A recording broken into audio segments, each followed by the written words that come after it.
La spiritualité sont à la base de beaucoup de malheurs des hommes.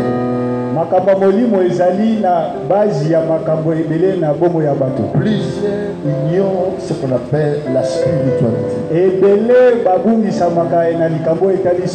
Nous souffrons parce que nous sommes ignorants à ce qui concerne la spiritualité. Quand je parle de la spiritualité, je parle de réalité spirituelle. Des choses qui se passent dans la spiritualité de l'homme. On appelle ça des réalités spirituelles. Et les réalités spirituelles sont à la base de beaucoup de nos malheurs.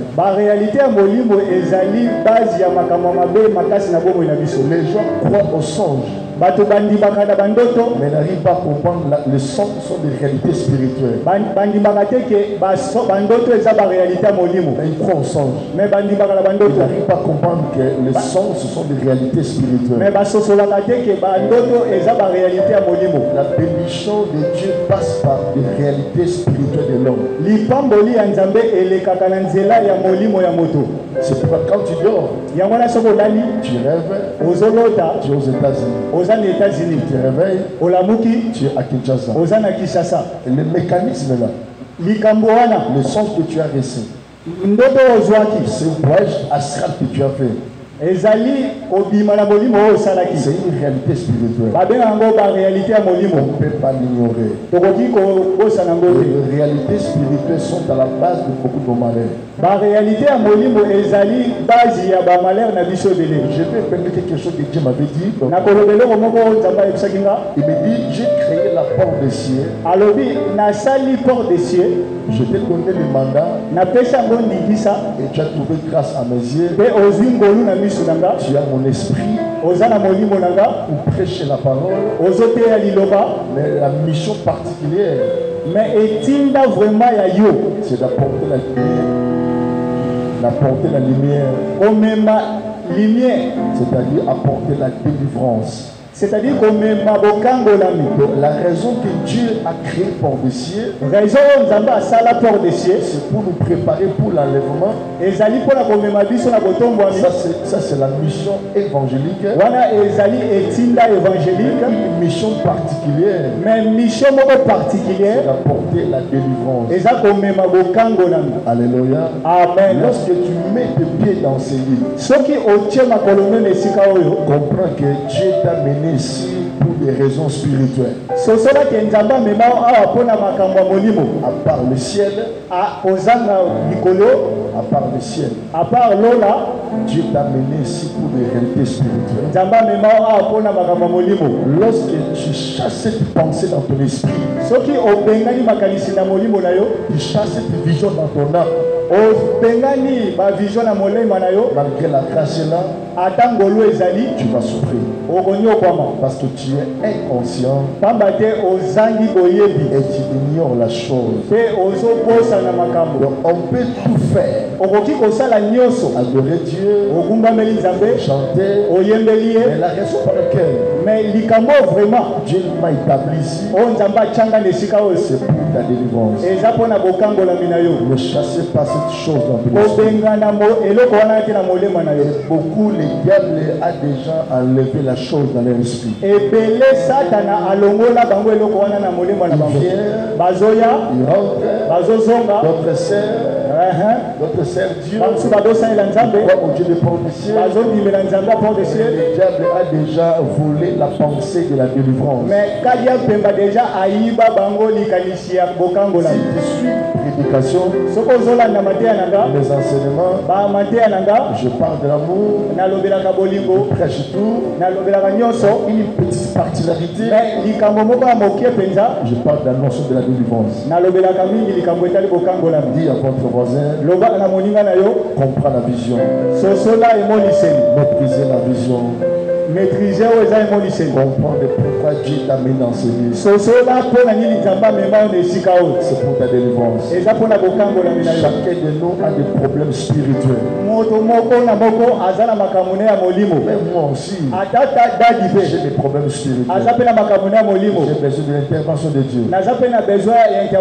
Et toi aussi, tu as des problèmes spirituels.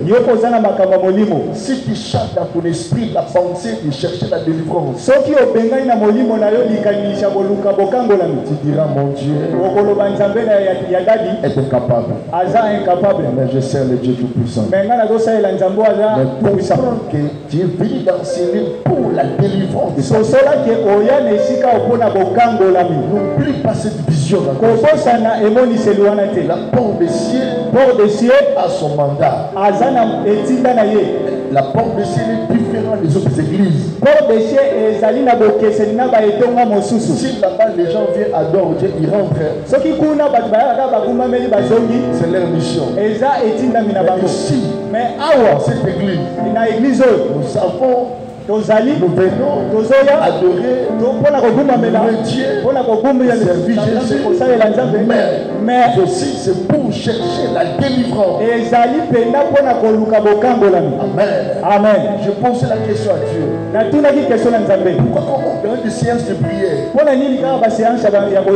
Lorsqu'on organise des séances de prière, pourquoi les gens ne sont pas sensibles aux prières? Pourquoi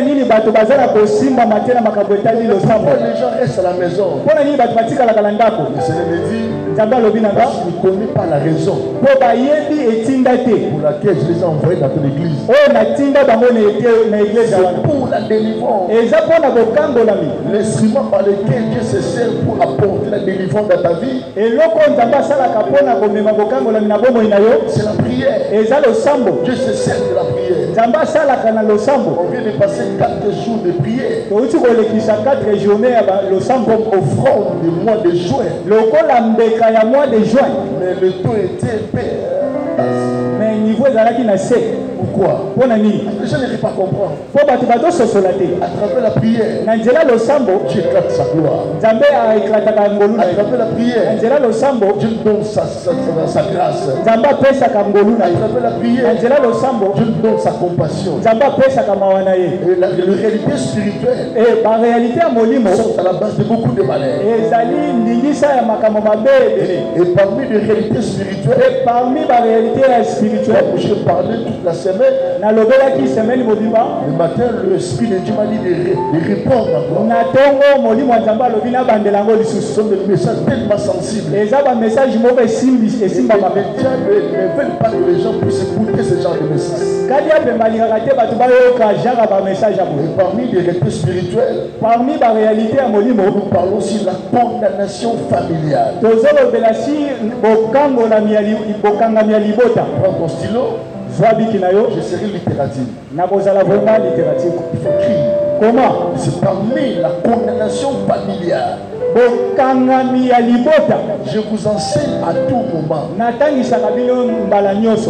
mon frère Grâce prend le message, il travaille le message, il met ça dans mon ordinateur. Quand mon frère Grâce a un message, quand j'écoute le message, il y a des fois je dis wow, le Seigneur est vivant. Ce sont de belles enseignements. Les gens qui aspirent à la délivrance, lorsqu'ils m'écoutent, ils sont édifiés. C'est pourquoi après la prière, j'avais d'abord fini mon bureau. Je vais commencer les prédications à live chaque nuit. Je vais demander la permission à ma Maria. Elle va commencer à me libérer. Je vais dormir à l'église. Je prends quelques frères. Nous prions live pour enseigner et communiquer communiquer le message. Pour la beauté, a fait pour la communiquer le message. Et le frère Casse va nous aider. Je sens cette conviction dans la maison. Je sens que le Seigneur nous ouvre les portes de l'intérieur. Les portes de l'Europe. Je sens dans mon esprit. Nous vont entrer dans ce rythme-là. Nous tous, on va mettre notre esprit dans l'Internet. Et parmi les réalités spirituelles, parmi la réalité à mon on parle de la condamnation familiale. Je vous enseigne à tout moment que le malheur de l'homme ne vient pas du dehors de sa famille. À part le péché, la souffrance de l'homme, c'est sa famille biologique. Le bonheur de l'homme sort toujours dans sa famille biologique. Si tu veux être à l'aise dans ta vie, ne porte pas le sang dans tes veines. Quand je parle de la famille, je fais allusion du sang qui circule dans tes veines. On reconnaît les membres de la famille à travers des choses. Je répète, on reconnaît les membres de la famille. Amen. Amen. Par ces deux choses. D'abord, le nom et le sang. Moi, je n'ai pas le nom de mon père. Moi, je n'ai pas le nom de ma mère. Moi, c'est Israël Kilolo. Mon père s'appelle Lazare Jean. Lazola. Lazola s'appelait Kindingu Hélène Sita. Maman n'a pas Kindingu Sita. Je n'ai pas le nom de mes parents. Amen. Amen. Mais j'ai le sang de mon père. Mais le sang qui circule dans mes veines, c'est le sang de mon père. Et le sang introduit dans sa famille. Donc, il y a des choses qui caractérisent que tu es le membre de la famille. D'abord, le nom. Deuxièmement, le sang. Tu peux manquer le nom de famille. Mais spirituellement, tu te trouves dans la famille parce que tu as le sang de cette famille.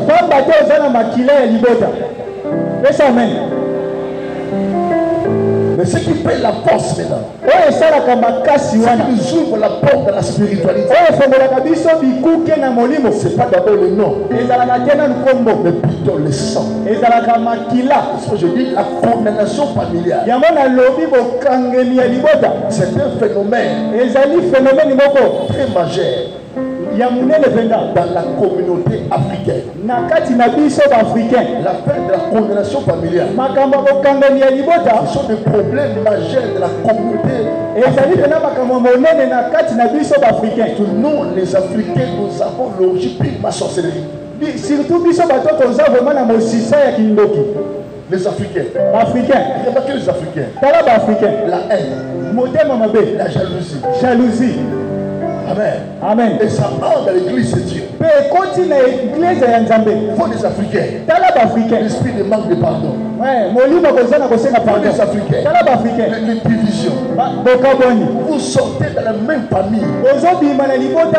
Portez le sang de votre papa. Pourquoi des divisions? C'est la sorcellerie. La sorcellerie. Quand tu constates dans ton cœur, la jalousie n'est pas la prospérité de ton frère. Tu n'aimes pas la joie de ton frère. Quand ton frère est bien habillé, toi tu sens la tristesse dans ton cœur. Ce sont des indices de la sorcellerie. Cette sorcellerie-là ne te permet pas de voler la nuit. Mais ça vit dans ton cœur. C'est pourquoi le Saint-Esprit est tellement attristé.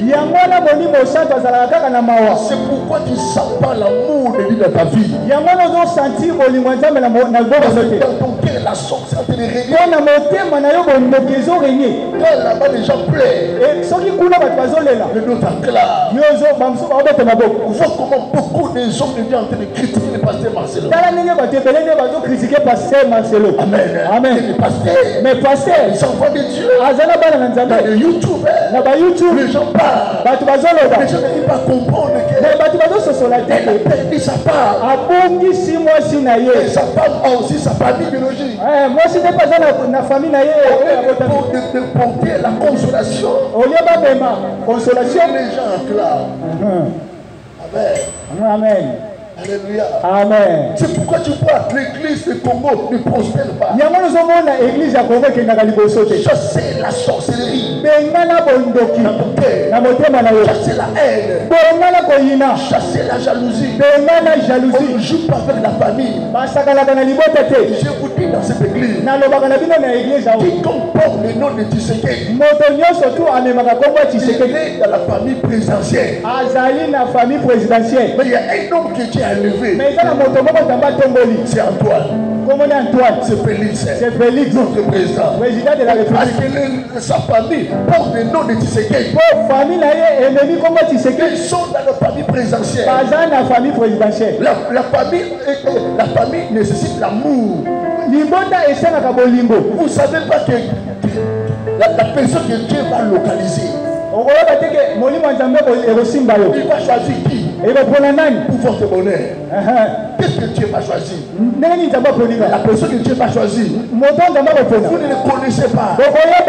La famille de David, famille pauvre, au nom de David, Dieu a élevé sa famille. Ses frères, ses parents sont entrés dans la famille royale. Donnez à moi que je parle. Je ne sais pas comment les gens me conduisent comme ça. Change ton cœur. Bannir la sorcellerie. Aimez la prospérité des autres. Aimez l'avancement des autres. Aimez la paix des autres. Quand tu es l'air, acclamez.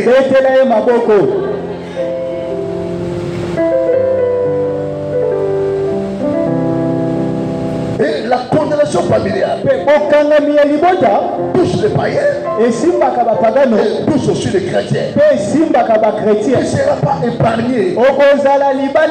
Que tu sois païen ou chrétien, tu seras touché par ces choses.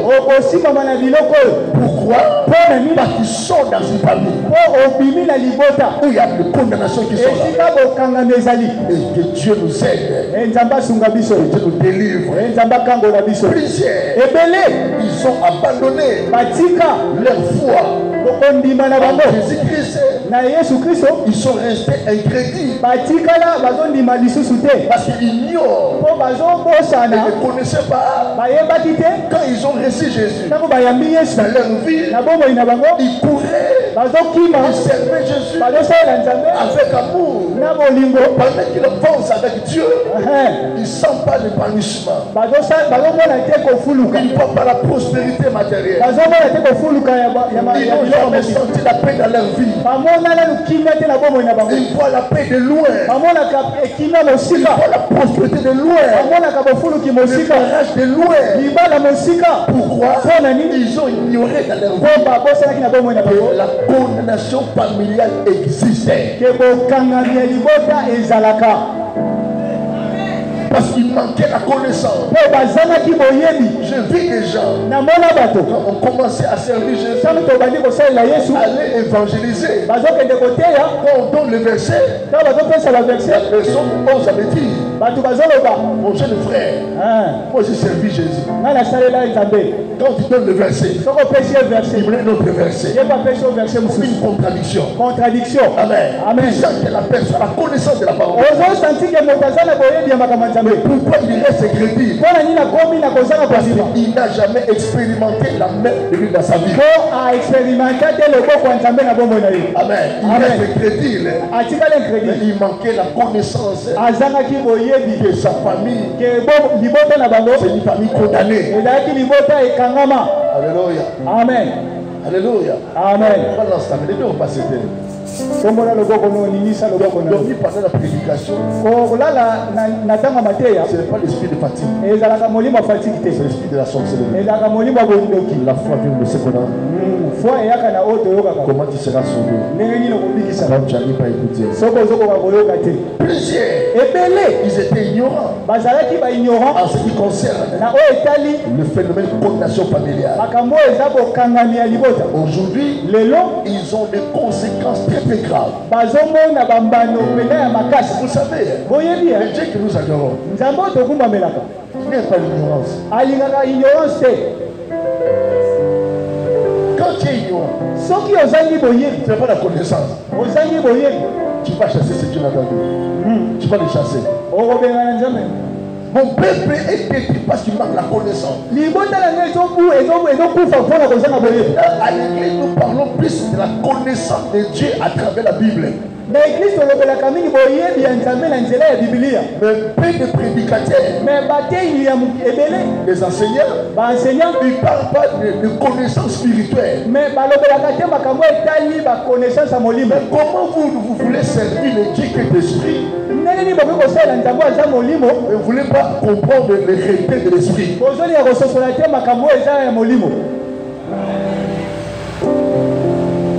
Mes paroles que je vous dis, déclare Jésus. Son esprit est vie.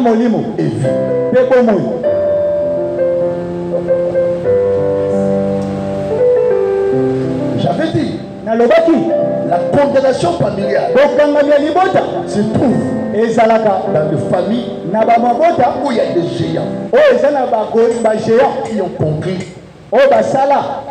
les alliances avec le monde éternel. Où il y a des géants qui ont fait des échanges, des étoiles, pour avoir la prospérité. Ils ont vendu les bénédictions, entre guillemets, la chance de la famille. Si vous avez un membre à côté de vos parents, ça peut être votre papa, votre maman, ou le frère de votre maman, votre papa. Vous avez un homme qui a fait des alliances avec le monde éternel, qui a fait des parterres, il a fait des échanges à la recherche de la prospérité. Comprenez directement, il y a une condamnation déjà là. Je vous dis, il y a 3 dimensions de la sorcellerie. Et la sorcellerie normale, qui envoûte seulement. Amen. On envoûte Borges, il monte vers l'université. Amen. Il n'arrive jamais à comprendre la raison pour laquelle il est monté là-bas. C'est la sorcellerie qui envoûte seulement. On appelle sorcellerie de distraction. De distraire. Les gens viennent, ils te bénissent, avec de l'argent, et jamais ils te donneraient la main au mariage. C'est la sorcellerie de la distraction. C'est une petite sorcellerie. Si tu gênes le matin, tu gênes le matin, jusqu'à minuit, mais pendant 3 jours, tu vas renverser. La deuxième sorcellerie, c'est ce qui tue. Amen. Balayer la bande de la famille. Il a le droit de dire la famille. Il y a la bino. On appelle ça la sorcellerie du sang. Amen. C'est une mauvaise sorcellerie qui arrête le vice même. La première sorcellerie, l'envoûtement, c'est le blocage. Amen. Qui combat les bénédictions. Amen. La troisième, c'est la sorcellerie qui agit au nom de la magie et impose la condamnation de la famille. C'est pourquoi toi tu viens à l'église. Toi tu as fait 5 ans. L'autre vient. C'est une année. Il porte sourd. Amen. Amen. La même niveau de la spiritualité. C'est pourquoi ne copiez pas vos voisins. Chacun de nous a sa propre spiritualité. Ne copiez pas. Copie-moi ton père. Ne copie pas ce qu'il a à côté de toi. Même ton proposant là. Ton fiancé là. Même ton mari là. Lui aussi il a sa spiritualité.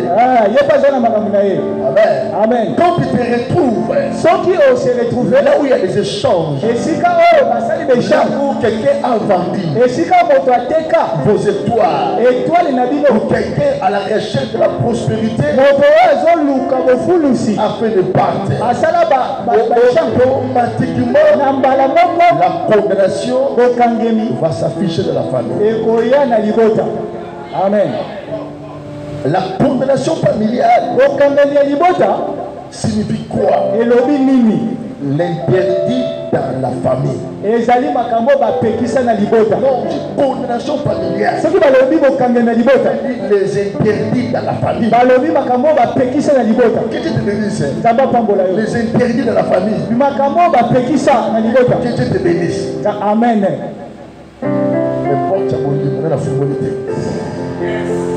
C'est la vérité. Que Dieu te bénisse. Amen. Financièrement. Amen. Matériellement. Amen. Et spirituellement. Amen. Tu auras droit à mon onction. Amen, Père. Tu vas commencer à prêcher comme moi. Amen, Père. Mais toi, tu as une parole de foi qui est à toi. Amen. Amen. Amen. Il y a des interdits dans la famille.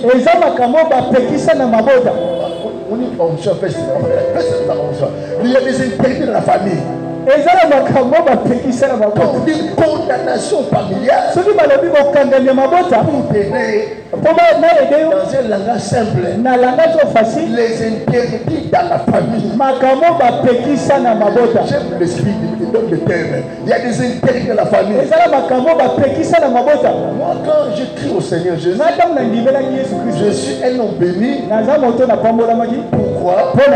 La personne qui m'a donné la vie, Jésus, à mon Père spirituel, c'est un nom tellement spirituel. Donc quand il m'a pris, il m'a mené directement de la spiritualité. Amen. La Bible, les Écritures, a fourni les efforts. C'est mon mec qui a fourni les efforts. Mais il m'a beaucoup enseigné la spiritualité. J'ai appris beaucoup de choses. J'ai écouté beaucoup de choses. Vous savez, le Saint-Esprit, c'est une personne mystérieuse. Il faut écouter le Saint-Esprit. Vous savez, Dieu savait que j'avais des problèmes spirituels. Même si je crois en lui, je reçois Jésus dans mon cœur, sur la terre des hommes. Il va me bénir. Il y aura des combats. Je vais souffrir. Et si Dieu retire ma main, sa main, je peux souffrir. Il m'a envoyé devant un homme spirituel. Pourquoi suivez les gens par sentiment? Tu vois un prédicateur qui parle bien, tu écoutes des enseignements. Amen. Mais ton problème là, qui dérange ta vie, qui dérange ta spiritualité, il n'a pas la solution à te donner. Amen. Il n'a pas la solution de donner la solution. Il n'a pas cette onction. Le travail de l'esprit, ce n'est pas la prédication. La prédication, c'est pour l'édification. Mais la solution, c'est l'onction. Oh mon Dieu, oh mon Dieu, oh mon Dieu, mon Dieu. La prédication, c'est pour l'édification. Mais la solution, c'est l'onction. Et la Bible dit c'est l'onction qui brise les jours. Jésus a démontré ça. Un jour, il s'est réveillé le matin. Il entre de la synagogue. Les gens prennent le rouleau. Commencent à interpréter. Et Jésus aussi a monté. Ouvre le rouleau, là on crie Ésaïe 61. L'Esprit Seigneur c'est moi. Il m'a guéri. Il m'a délivrer. Il fait le rouleau. Il y avait une maman qui était courbée. Plusieurs années. Elle ne se réunissait pas comme ça. Elle marchait comme ça. Jésus impose sa main. Moi aussi j'ai délivré de l'infirmité. Automatiquement, il s'est redressé. Le Seigneur. Il s'est redressé directement. Amen. Amen. Donc Jésus a démontré la prédication, c'est autre chose. L'onction, c'est autre chose. Vous suivez des gens qui n'ont pas l'onction de la solution. Moi, je me suis attaché avec mon père. Parce qu'il avait l'onction pour ma solution. Je sors de la famille où il y a la sorcellerie. Elle est généralisée. Dans votre famille, la sorcellerie. Dans vos familles, la sorcellerie. Il n'y a rien de spécial. Amen. Je crie à une personne. Il avait l'onction des solutions de ma vie. Remarquez na ba chomo na bino. O remarquez ma tête na ngeza ate pour le fond.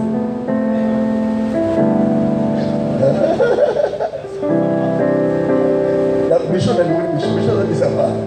Na ba na moké ma ben. Na ba chomo na bino ma tête na ba. Un esprit ezarate.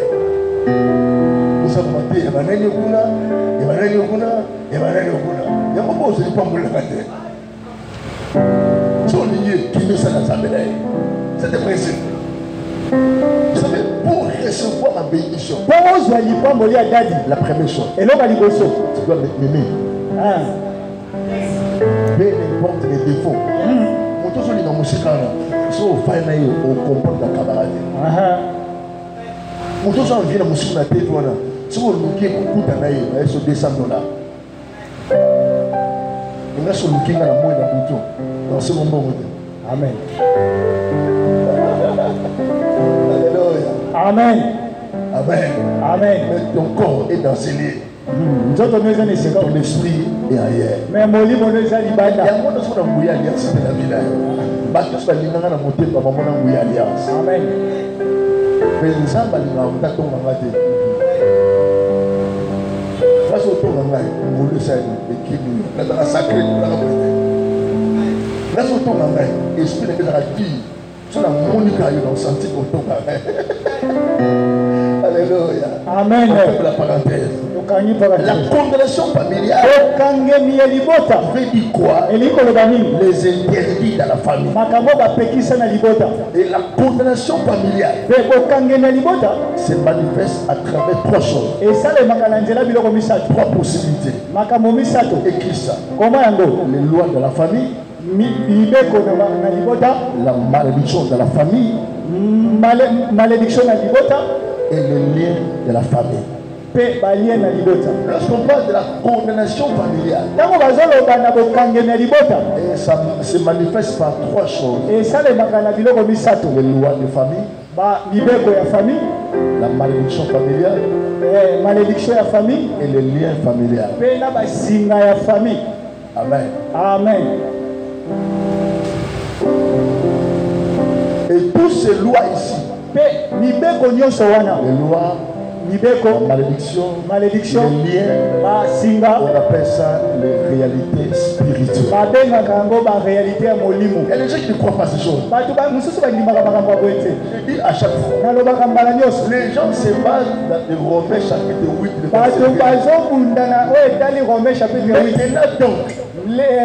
Maintenant donc, Il n'y a aucune condamnation pour tous ceux qui sont en Jésus-Christ. Mais vous lisez seulement la paragraphe là. Lisez le chapitre. Tu vas comprendre. Ce n'est pas la condamnation de vos familles. Paul parlait du péché. Le péché nous a condamnés. Le péché nous a interdit de ne pas approcher Dieu. Le péché a cherché Adam dans le jardin. Et pour dire maintenant donc, parce que tu es sauvé, il n'y a aucune condamnation. Amen. Amen. Alléluia. Amen. Et plusieurs, ils ont reçu la parole, mais dans l'ignorance. Ne joue pas avec les songes. Ne joue pas avec les songes. Les songes cachent beaucoup de mystères. Dieu n'est pas que les enfants puissent se tâtonner. Quand tu te tâtonnes, le Saint-Esprit vient dans tes rêves. Il te révèle. Il te retrouve. Tu marches, mais tu es ni. Tu manges, tu vis à la forêt. Tu te réveilles, songe. Pourquoi Dieu t'a parlé ça? Pourquoi Dieu t'a révélé ces choses? La fille de Mogo, qui parle une femme pasteur, elle est américaine. Parce qu'elle a tout l'ombel maintenant. Ils ont sympathie, l'incompréhension. La femme ne sentait pas l'amour de son mari. La femme commençait à prier. De chercher la délivrance de son mari, de sa famille, de leur couple. Mais voir comment le Saint-Esprit a parlé à son mari. Son mari, pendant qu'il dormait, il rêvait un homme qui a passé sa femme. La fille, elle a parti. Amen. Amen. Il tabassait sa femme. Et sa femme criait Bongès. Bongès. Là, il trouvait Bongès. Il s'est réveillé. Il commence à courir. Il vient tabasser l'homme. Quand la personne tourne, le mari, il se voit dans cet homme-là.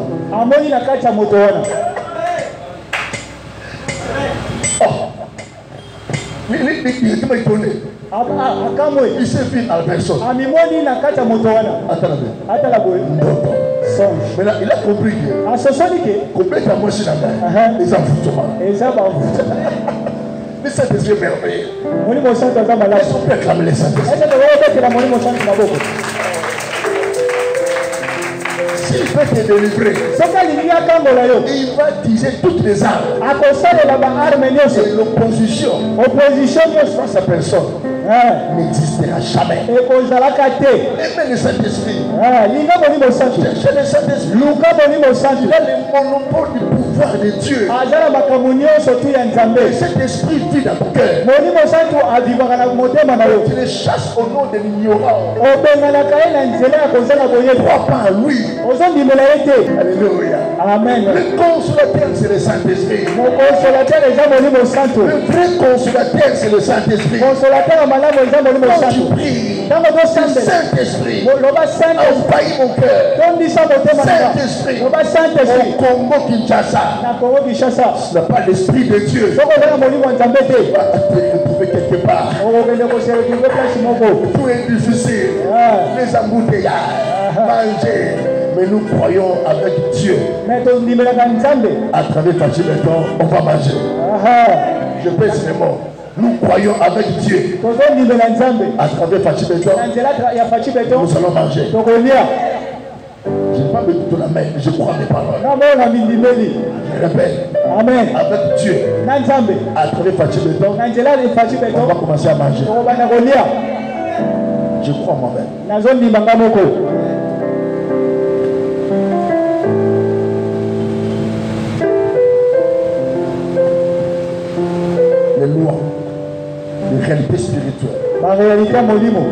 Les lois de famille. Écris cela. Les lois de famille. C'est la volonté des esprits imposés dans la famille. Si dans votre famille, il y a des lois spirituelles, comprenez ce matin. Écris cela. Gravez ça dans ton cœur. Demain, tu peux oublier ce papier. Mais ton cœur vit avec toi. Les lois spirituelles de famille, ce sont la volonté des esprits imposés dans la famille. Et sur la spiritualité de la famille. Il n'échappera pas. Amen. C'est la volonté des esprits. Ce n'est pas votre souhait. Je n'ai jamais demandé à Dieu dans l'éternité que je sois l'enfant de Papa Lazare. Jamais. Dieu m'a imposé cela. Et lui soit mon Père. Alléluia. Amen. C'est défaut. Soit riche, soit pauvre, Dieu m'a imposé cette volonté-là. Et toi aussi, malgré mes défauts, Dieu t'a imposé que tu sois ma fille ou mon fils spirituel. Comprends de ces choses. Comprends ces choses. On raté beaucoup de choses. Tu n'arrives pas à comprendre. Je vis des femmes détectives. Impoli. Elle n'a pas l'esprit d'unité. Parce que nous avons appelé ça et moi si on a allié. Amen. Vrai. Et nous avons caractère ma belle et alinon. Amen. Amen. Mon bal est moi aussi. Moi c'est mon bal. Si vous ne pas cabaret, moi c'est le bal à cabaret. Moi c'est pas ça à cabaret. Moi je suis à cabaret. À prendre le bal à cabaret. À moyen. C'est la volonté des esprits imposés. Lorsque tu joues avec des lois de famille, tu vas pleurer. Tu vas pleurer. Tu vas pleurer. Tu vas pleurer. Si tu joues avec des lois de famille, un jour tu vas pleurer. Moi, je vis dans mes alliances. Dieu me traite au milieu des alliances. Au milieu des alliances. Je suis un homme mis à part. Sanctifié. Consacré à Dieu. Pour toucher ma vie, il faut toucher Dieu. Amen. Amen.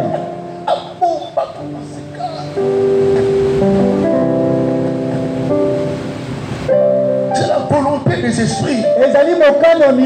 Si tu vois un chrétien, un païen qui ignore ces choses, il n'a pas la révélation. Les lois de famille, c'est la volonté des esprits. Si tu joues avec la constitution de ce pays, la constitution de ce pays, la constitution renferme les lois pour faire marcher le pays. Mais si tu joues avec ça, il sera sanctionné. Donc tu minimises ces choses.